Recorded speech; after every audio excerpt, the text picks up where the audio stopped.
we're going to talk about something. Okay, so why is the whole no kings thing, okay? Yes, I know. This isn't exactly the coolness you were looking for, but we're going to talk about it. So why could like what is this no kings thing? How can we go to a form of self-governance that involves having boundaries where we can have individual sovereignty and self-governance and rejection of coercive control? So, I mean, the idea of a no kings situation involves a baseline of mutual respect, consent, and non-coercion.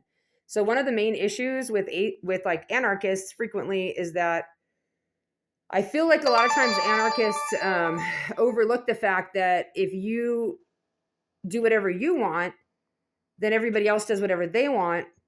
But if what they want involves harming people who can't fight back, then now you actually have an obligation to intercede.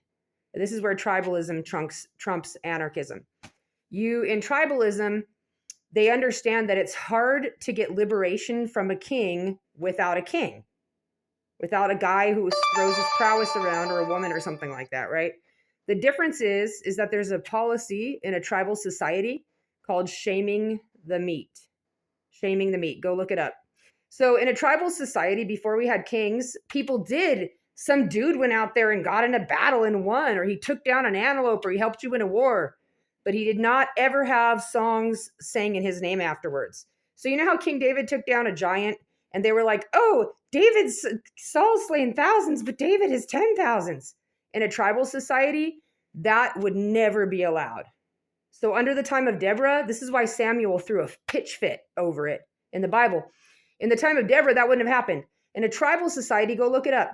What should have happened to King David is he should have been made fun of until his dopamine levels were leveled with the rest of the tribe.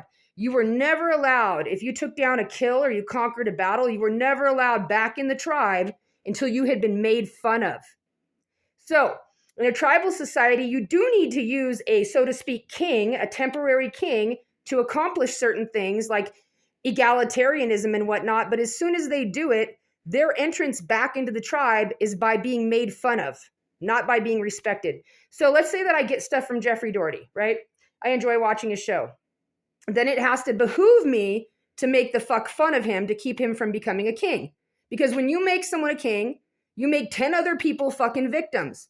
So every time a wife or a mother is like, I want them to be a king, you're just trying to turn people into victims. I have to make fun of him.